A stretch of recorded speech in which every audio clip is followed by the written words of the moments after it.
Hello जी, अस्सलाम वालेकुम। कैसे हैं सब लोग। और यहाँ पर मैं बहुत सारी टिप्स और ट्रिक्स और नए आइडियाज़ लेकर फिर से आप लोगों की खिदमत में हाज़िर हूँ और बहुत सारी अच्छी अच्छी टिप्स आप लोगों के साथ शेयर करूँगी, जिससे डेफ़िनेटली आप लोगों का पैसा भी बचेगा और आप लोगों का टाइम भी बचेगा। अब देख लेते हैं यहाँ पर अपनी फ़र्स्ट टिप को। फ़र्स्ट टिप जो मेरी है ना, वो इस तरह से है कि जब भी हम ट्रैवल करते हैं, हम कहीं एक दिन के लिए हमें जाना पड़े या हमें 2 दिन के लिए जाना पड़े, तो बहुत सारी चीज़ें हमारी बैग में होती हैं।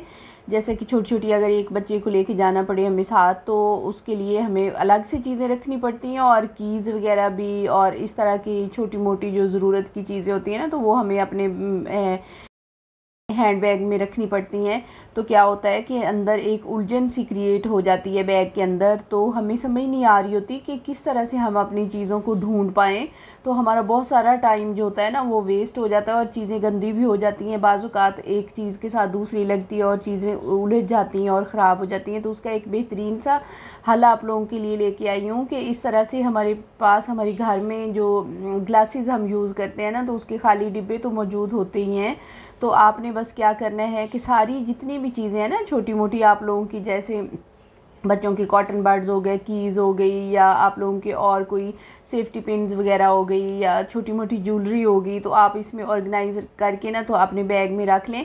तो आप लोगों को इतना सुकून मिलेगा ना कि जब भी आप लोगों को इन चीज़ों की ज़रूरत होगी ना, तो आप फ़ौरन से इस डिबिया को निकालेंगे और अपनी चीज़ों को इस्तेमाल कर लेंगे। और आप लोगों का जो हैंड बैग होगा ना, उसमें कोई भी उलझन, कोई मैस क्रिएट नहीं होगा, तो वो ऑर्गेनाइज्ड रहेगा और चीज़ें आप लोगों के हैंड में रहेंगी। और इसी तरह से मेरी अगली जो टिप है ना, वो भी इसी बॉक्स को लेकर ही है कि इस तरह से जब भी हमने कहीं भी जाना हो या घर में ही कहीं रखनी हो ये वाली चीज़ें, तो ये ख़राब हो जाती हैं। अक्सर क्या होता है कि बच्चे इसको मुंह में डाल लेते हैं, तो आगे से इसकी जो होती हैं पिन्स होती हैं ना, वो ख़राब हो जाती हैं। और जिस तरह से ये हैंड फ्री हो गया, तो हैंड फ्री के आगे जो नरम सा एक फोम सा लगा होता है, स्पंज सा, तो अक्सर क्या होता है ख़राब हो जाता है। तो मेरे साथ तो यही प्रॉब्लम होता है कि इसका ये वाला स्पंज जो होते हैं ना, ये ख़राब हो जाते हैं जब इसको हम यूज़ करते हैं और हम डाइनिंग टेबल के ऊपर रख दें या साइड टेबल के ऊपर रख दें, तो ये इस तरह से ना ये ख़राब हो जाती हैं। और बैग में रख दें तो फिर अलग से इसके प्रॉब्लम शुरू हो जाते हैं, तो ये फ़ौरन से ख़राब हो जाती है। इससे हमारी बहुत ज़्यादा पैसे की बचत होगी। आप लोगों ने बस इस तरह से इसको फ़ोल्ड कर लेना है। तो इसी ग्लासेस की एक डब्बी और आप लोगों ने ले लेनी है और उसके अंदर आपने इसको फ़िक्स कर देना। और जब भी आपने इस्तेमाल करना हो ना, तो इसके अंदर से आप निकालें और फिर इसको वैसे ही आप ऑर्गेनाइज़ करके रख दें। तो इसमें हमारा टाइम जो है वो भी बचेगा और हमारा पैसा भी बिल्कुल सेफ़ रहेगा और आप लोगों की जो चीज़ें हैं ना, वो ख़राब होने से बचेंगी। बस आप लोगों ने मेरी इन टिप को फॉलो करना है और मुझे अपना फ़ीडबैक ज़रूर देना है।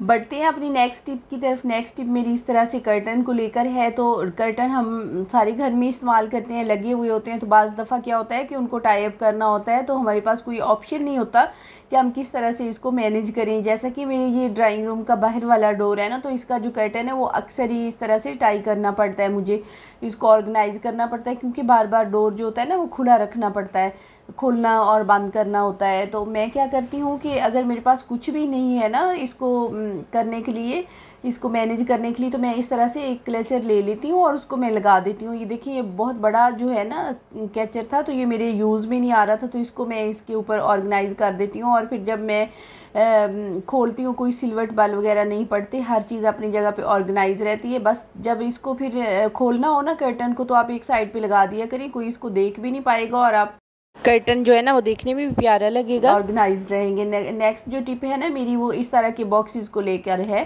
तो प्लास्टिक की जो जार होते हैं ना, उनकी जो टाइटनिंग होती है टाइम के साथ साथ वो ख़त्म हो जाती है। लिड जो होती है ना इसकी लूज़ हो जाती है। इसका नुकसान क्या होता है कि जब भी हम इसके कैप से पकड़ते हैं ना, तो चीज़ गिर जाती है। जैसे मैंने इसके अंदर चाय पत्ती डाली हुई है, तो इसकी जो टाइटनिंग को बहाल करने के लिए ना, इसको दोबारा से हम रीयूज़ कैसे कर सकते हैं, छोटा सा आइडिया आप लोगों के साथ शेयर करूंगी, लेकिन बहुत ही काम का है। आप लोगों ने क्या करना है कि इस तरह से कोई भी आपने टेप वगैरह ले लेनी है, सेलो टेप, तो उसके ऊपर लगा देनी है। जब आप इसके ऊपर लगाएंगे ना, तो आप बिलीव करें कि ये इतना अच्छा इसकी गिरफ्त हो जाएगी ना कि इसका जो लिड है वो बिल्कुल भी नहीं खुलेगा, इतना टाइट हो जाएगा, बल्कि एयर टाइट हो जाएगा ना, जिस तरह से एयर टाइट हम परचेज़ करते हैं ना मार्केट से महंगे महंगे। तो ये वाली टिप आप लोग ना उन कंटेनर्स के ऊपर भी आजमा सकते हैं जिनमें बिस्किट्स वगैरह रख देते हैं या उनके अंदर नमी आ जाती है।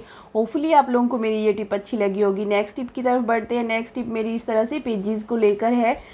जब भी बच्चे लिखने पढ़ने के लिए बैठते हैं ना, घर में कोई भी वर्क वगैरह करते हैं, तो क्या होता है कि उनके पास रेज़र वगैरह जो होते हैं ना वो अवेलेबल नहीं होते। तो वो बाज़ जो पेंसिल्स होती हैं ना, तो उनके पीछे ही रेज़र लगे हुए होते हैं, तो उससे काम चल जाता है। लेकिन पेंसिल जो होती है ना वो इतनी जल्दी ख़त्म नहीं होती बच्चों की, जितनी जल्दी ये पीछे जो लगे हुए होते हैं ना रेज़र, तो वो ख़राब हो जाते हैं।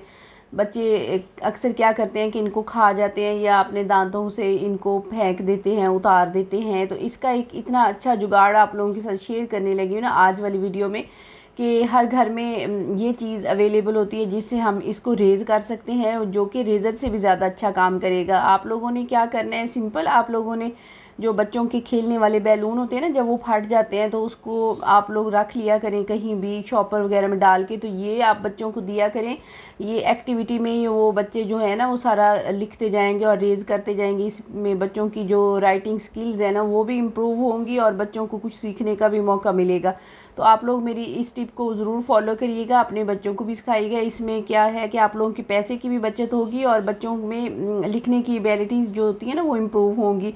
होपफुली आप लोगों को ये टिप भी अच्छी लगी होगी। नेक्स्ट टिप जो हमारी है ना वो इस तरह से टूथपेस्ट के मतलब है, जब टूथपेस्ट ख़त्म हो जाती है ना तो यहाँ से निकलना शुरू हो जाती है। एक साइड से जो इसका होता है ना कैप वाली जगह पे ये फ्रैक्चर हो जाती है और यहाँ से निकलना शुरू हो जाती है। जब ये सिचुएशन हो जाए ना तो आप लोग इसको फेंकें नहीं। इसमें जितनी भी बाकी रह जाती है ना टूथपेस्ट, उसको आप मिरर साफ़ करने के लिए इस्तेमाल करें। इस तरह से आप लगा दें पूरे शीशे के ऊपर और फिर आपने कोई भी कपड़ा ले लेना है या जिससे भी आप स्पंज वगैरह से साफ़ करते हैं ना, उसको थोड़ा सा गीला करिएगा और फिर उसके ऊपर लगा दीजिएगा और शीशा आपका एकदम बिल्कुल न्यू जैसा हो जाएगा और शीशे की जो होती है ना चमक धमक वो बिल्कुल बाहर रहेगी और 4-5 दिन के लिए आप लोगों का जो मिरर है ना वो साफ़ सुथरा रहेगा। होपफुली आप लोगों को ये भी टिप अच्छी लगी होगी। बढ़ते हैं नेक्स्ट टिप की तरफ। नेक्स्ट टिप मेरी जो है ना, इस तरह की बॉटल्स के खाली जो होते हैं ना कैप्स, उनको लेके हम अक्सर बॉटल्स को भी हम कूड़े कचरे में फेंक देते हैं और इनके कैप्स को तो बिल्कुल हम इग्नोर कर देते हैं, लेकिन ये बड़े काम के होते हैं। इनसे हम बहुत सारे आइडियाज़ ले सकते हैं। जैसा कि आज की वीडियो में मैं आप लोगों के साथ इसका आइडिया इतना ज़बरदस्त शेयर करने लगी हूँ ना, इसका हम ऑर्गेनाइज़र बनाएंगे और चले आए देखते हैं किस तरह से हम इसको यूज़ करेंगे।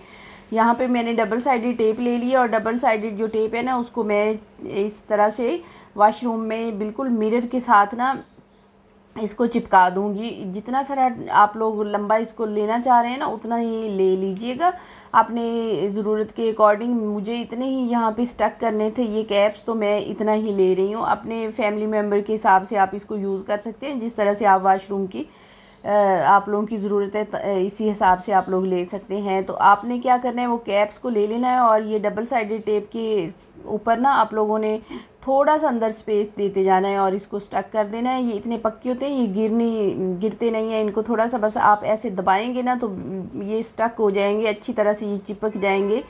तो बस आप लोगों ने यहाँ पे हमारा जो ऑर्गेनाइज़र इतना प्यारा सा हमने रेडी कर लिया 1 मिनट में। अब हम इसको इस्तेमाल कैसे करेंगे, जितने भी टीथ ब्रश घर के होंगे ना वो आप इस तरह से ऑर्गेनाइज़ करके रख लें, तो आप लोगों की नज़रों के सामने रहेंगे। और जब भी आप लोगों के बच्चे स्कूल से आएँ या जाएँ, अभी जैसे कि स्कूल ओपन हो गए हैं, तो वो मज़े से टीथ ब्रश भी कर लेंगे और उनकी नज़रों के सामने भी रहेंगे और पता भी चलेगा। अलग अलग सारा टीथ ब्रश जो है ना जर्म्स एक दूसरे के साथ फैलेंगे नहीं और अलग अलग से ऑर्गेनाइज रहेंगे। होपफुली आप मेरा ये वाला आइडिया भी आप लोगों को अच्छा लगा होगा। अगर अच्छा लगे तो अपना फीडबैक ज़रूर दीजिएगा, कमेंट्स के ज़रिए ज़रूर बताइएगा कि वीडियो आप लोगों को कैसी लगी है, कौन से वाला आइडिया आप लोगों को अच्छा लगा है। और फ्रेंड्स ये ज़रूर बताया करें कि आप लोग किस शहर से, सिटी से या किस जगह से आप लोग वीडियो को वॉच करते हैं मेरे फ्रेंड्स, ताकि मैं आप लोगों के नाम मेंशन करके ना तो आप लोगों का शुक्रिया अदा कर सकूँ। पिछली मेरी वीडियो में जो मुझे सबसे ज़्यादा अच्छा कमेंट्स लगा था ना, बिलो फूड सीक्रेट्स और रेहान बस्तमी और इसके अलावा ज़फ़र अली राजपूत यूके से होते हैं और सिंगिंग करते हैं। इनके जो कमेंट्स थे ना वो पढ़ के रियली दिल खुश हो गया। इतनी अच्छी दुआएं और बेस्ट विशेस इनकी। तो बस इस तरह से आप लोगों के कमेंट्स का भी इंतज़ार रहेगा। होपफुली आप लोगों ने वीडियो को एंजॉय किया होगा। नेक्स्ट मिलेंगे किसी और वीडियो के साथ, तब तक के लिए अल्लाह हाफिज़।